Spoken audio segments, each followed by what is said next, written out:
really become part of the community, and that is what makes me different from the tourists, because there are also tourists coming every week or twice a week, and they're just here for 2 days, and like not knowing what's going on here and what the ambiance is here. And oh God. This is what we do when we come to the jungle camp. oh yeah? Do we have to look in the camera or not?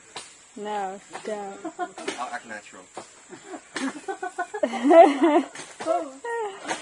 The toilets are a problem for me. Like, there's this one normal Western toilet at the jetty, and if I have to do number 2, I go to the jetty to do my business and not at the homestay, because it's just a big hole. What do you think about the quality of their life? Like, do you feel like our life in comparison is way too cozy, easy, comfy, or do you prefer this? Or? Well, children get sick here a lot.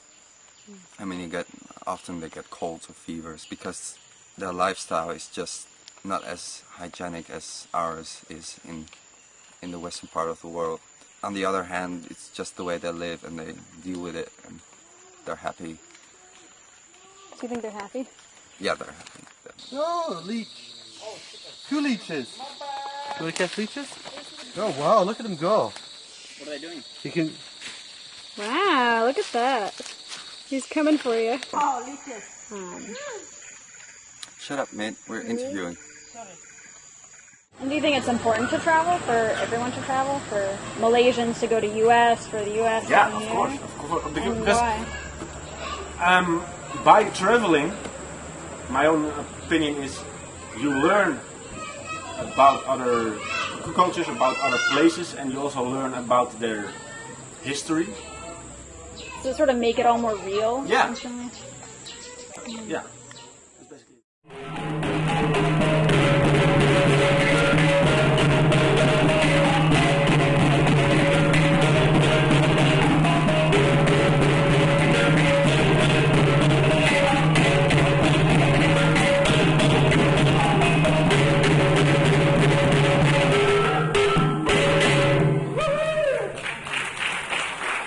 How do I explain that in English? We have the Dutch word, wereldwijs. It means worldly wise. You know about the world and about the people who live in the world and what they are doing and why they are doing it the way they are doing it and what happened to them in the past and stuff like that. And that makes you understand the way the world works in a better way. I didn't expect it to be here to be like this westernized.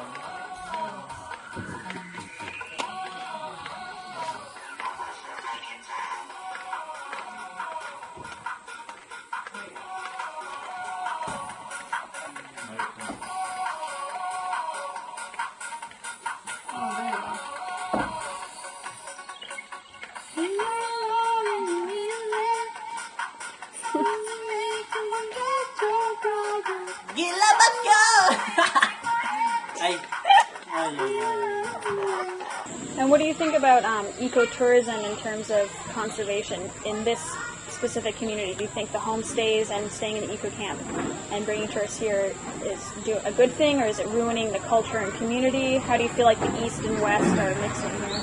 I think it's a good thing to do it in the way they do it here. It is changing their culture little bit by little bit, because I have the feeling they're adapting more to the Western ways and, you know, Western stuff. I mean, they all have like phones and TVs and stuff like that. And I mean, I think it has to do with the people from the West who come here and say, oh, we have this and we have that, and it's all so easy and so good, and they also want it here. But on the other hand, I think it's a good thing for Western people to come here and stay in the homestays, because then you really get to see how the people live and how the people actually are. I think, that's my own personal opinion, we kind of screwed up in the West with like the environment and stuff like that, because where I come from, in Holland, there's no environment left. It's all just roads and houses. I mean, you can drive for 3 hours and you'll maybe see a forest once. And besides that, it's only houses and this town and that town, and only road and cars and factories, so there is nothing left. Malaysia has yet to cut down a lot of its rainforest, and so they still have the opportunity to save the rainforest and to live from the mistakes that we've made. But you were also saying before that Australia achieved its wealth by cutting down its rainforest. Yes. So by keeping Malaysia back from cutting down its rainforest, we're basically saying that you can't advance and make as much money. That is true.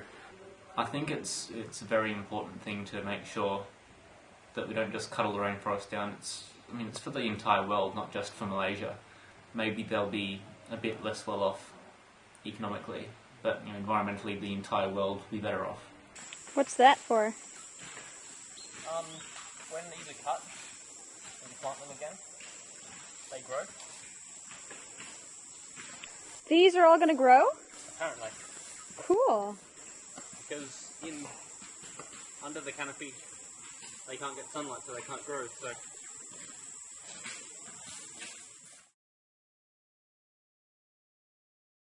And what do you think you as a volunteer have brought to this project or to the community or to the rainforest?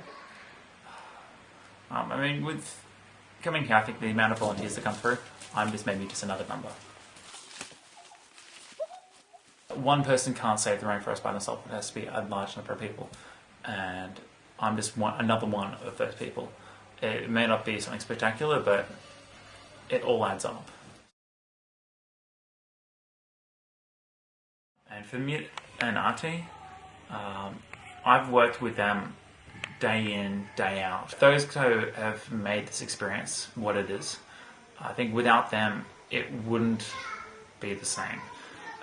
These two guys, they live in the jungle, they know everything and anything and everything it is to know about the jungle, and they're always happy to teach me. I want to close my eyes.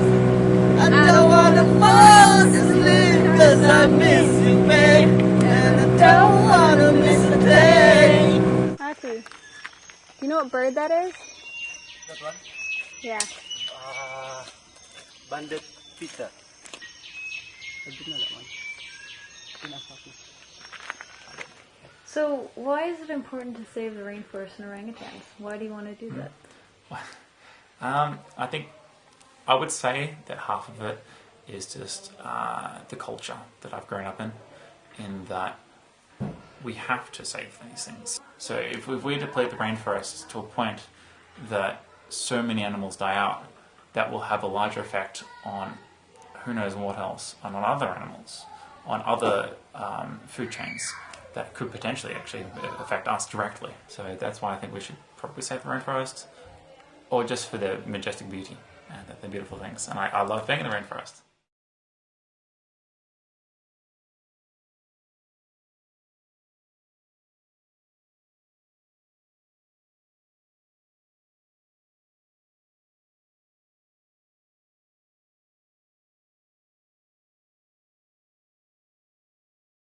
It's a responsibility because, if we lose the rainforest, we've lost, how many hundred species live in that rainforest.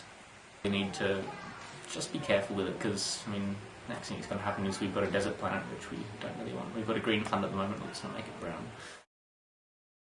If Western people can come over and see that and learn from that and then spread that around, then that's why I think it's good to have people over here.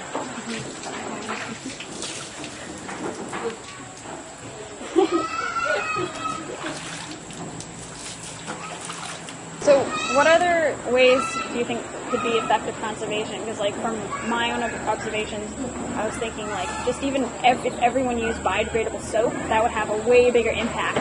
We came here. See, this camera can't convey how heavy those boards are. So you see us, so we're carrying 2 boards. It's ironwood. Yeah. It is heavy. Can you put it down? Thanks. Throwing 2 is hard on my arm. Do you feel like you're really doing anything? Is this actually helpful? What are the things you question in your worst moments? God! It looks so ridiculous. When we were moving a lot of wood to build a new trail for the eco camp, help tourists get in there better, or when we were just cutting a trail recently. I really felt like, you know, this is something useful, you know, this is something we're helping them with, but at the same time you think, well, hang on a minute, we're saving the rainforest and here I am cutting down half of it to make a trail. Is this really worth it or not? But guys, 10 minutes more, then we get break. Take break. What's that? Don't you fake German accent, I do. Fake German accent? Oh my god. Fake German accent. Oh my god. Would you describe that as the stereotypical German accent? Yeah. Yes. Do I really want to be here? I mean, you know, it was a lot of money to do nothing with. So what do you think about the fact that we did pay so much money to essentially be doing hard labor? I mean, that must have crossed your mind several times. Yeah, a couple of times I've been thinking, why the hell did I pay so much money for this? But nothing too bad like that.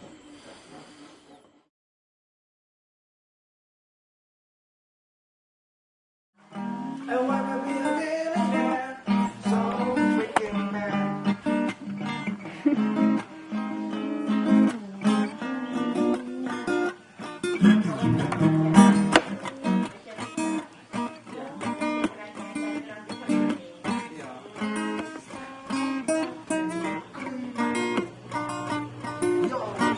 What's up with you got the man, a viper over there.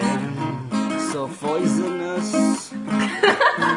Yeah, see over there. What? Discovery Channel about JJ's fast asleep. so we don't a lot to make it noisy. I've got itchy feet.